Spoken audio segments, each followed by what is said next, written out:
Et d'Europe, on poursuit avec la présidence tournante du Conseil européen. Elle est désormais aux mains de la Pologne, pays membre depuis 2004, 5 ans après son adhésion à l'OTAN. 2 dates clés dans l'histoire du pays, et ce d'autant plus dans le contexte actuel de guerre à l'une de ses frontières, l'Ukraine. La Pologne, qui avait mis en garde l'Union européenne dès 2014 lors de l'annexion de la Crimée par la Russie, avait-elle suffisamment été entendue? Cela lui donne-t-il une force supplémentaire aujourd'hui à la tête de l'Union européenne? On en parle avec notre invité Patrick Martin-Genier, spécialiste des questions européennes et professeur à Sciences Po Paris. Merci monsieur d'être avec nous. Alors dans ce contexte justement, est-ce que la sécurité et la défense européenne sera la grande priorité de la présidence tournante de l'Union européenne, donc présidée par la Pologne? Oui, c'est une des priorités de Donald Tusk. Ce n'est pas la seule. Le Premier ministre polonais qui, comme vous savez, a été président du Conseil européen en exercice. Nous sommes dans un contexte international extrêmement fragilisé. On l'a dit depuis bientôt 3 ans, cette guerre en Ukraine. Les guerres hybrides de la Russie, la Biélorussie contre la Pologne, qui a des frontières communes, n'est-ce pas, avec ce pays. Et donc, oui, ça va être une priorité. Il faut absolument augmenter notre capacité de défense. Donc, on peut compter sur le Premier ministre polonais pour nous inciter à consacrer encore plus, d'autant plus que le président élu Donald Trump a fait récemment une intervention en disant que nous devrions, dans les années qui viennent, consacrer non plus 2% ou 3%, mais 5% de notre PIB à notre défense nationale.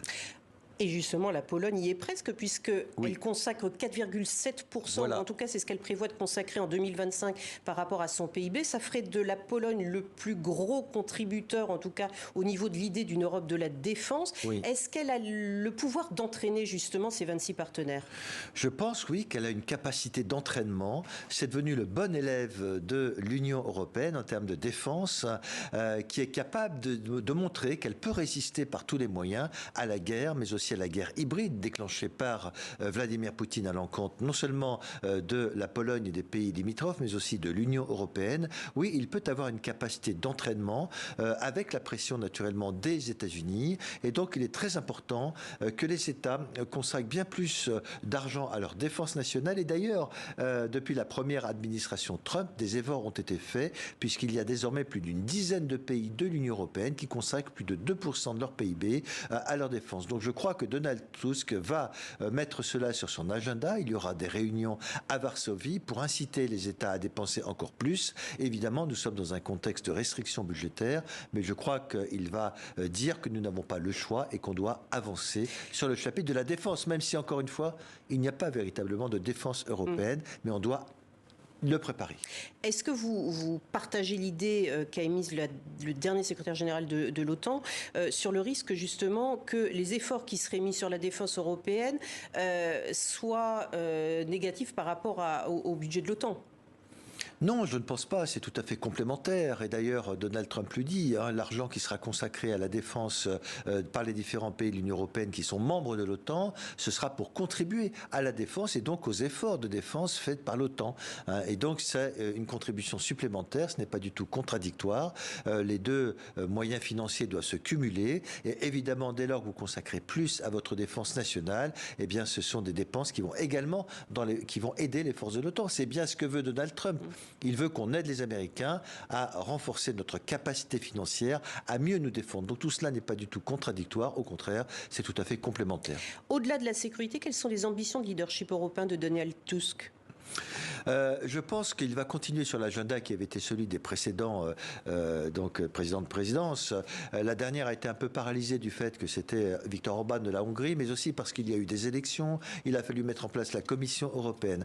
Un des grands chantiers, c'est la compétitivité économique de l'Europe. Il y a trop de réglementation aujourd'hui en Europe, on l'a bien vu. On le voit en matière d'agriculture, par exemple.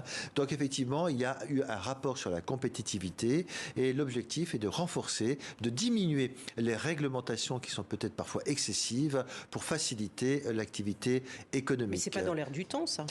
Au contraire, l'Europe n'arrête pas de rajouter des réglementations. Oui. On le voit par exemple sur l'intelligence artificielle, sur également l'agriculture, vous le disiez. Sur l'agriculture également, oui, ce n'est pas dans l'air du temps. Sur la déforestation. Voilà, tout à fait. Nous avons une réglementation qui est parfois excessive. Mais vous savez, il y a des élections en Europe et très régulièrement sont dénoncées peut-être des réglementations excessives, un manque de subsidiarité, c'est-à-dire ne pas laisser assez de marge aux États pour décider sur un certain nombre de sujets, comme les produits qui sont vendus sur les marchés agricoles. Peut-être faudrait-il laisser un peu plus de marge de manœuvre et éviter une réglementation excessive qui constitue un handicap pour la liberté d'entreprendre. Donc ça, c'est effectivement... Et d'autant plus dans le contexte actuel où Donald Trump va prendre la tête des États-Unis dans 10 jours. Voilà. On voit aussi l'ingérence, parce qu'on peut parler d'ingérence, d'Elon Musk dans les affaires européennes. Tout cela, c'est également à la Pologne d'alerter, enfin, bien que les 27 le soient, mais enfin bon... Oui, je crois que l'importance d'une présidence du Conseil des ministres, en fait, de l'Union européenne, c'est de pouvoir accélérer un processus législatif. Donc, évidemment, il y a une présidence permanente du Conseil européen des chefs d'État et de gouvernement, mais le pays qui préside peut avoir un rôle important dans le calendrier législatif. Donc il peut proposer des réglementations. On a vu par exemple également le Mercosur qui avait suscité et qui continue à susciter un certain nombre de problèmes. Qui doit encore être adopté. Voilà, oui, mais avec des exigences de certains États de réglementer, de nouveau négocier la partie agricole du Mercosur, ce que la Commission a refusé. Vous avez raison sur les influences et les ingérences étrangères. Il existe déjà une réglementation sur les services numériques qui a été votée, appliquée depuis 2024 et ce sera effectivement un rôle très important de la part de Donald Tusk de dire qu'il faut éventuellement faire attention et sanctionner Elon Musk s'il va trop loin dans l'ingérence dans les processus électoraux. Et enfin, il y a toute une série d'autres sujets tels que le programme financier pluriannuel. Il va falloir que l'Europe se dote d'un budget pour les années qui viennent. Et ça va être extrêmement difficile parce que on manque encore une fois de moyens financiers. Et si on veut que l'Ukraine intègre l'Union européenne, il va falloir donner beaucoup plus de moyens à la politique agricole commune. Merci beaucoup, Patrick Martin-Genier, spécialiste des questions européennes. Merci d'avoir été avec nous.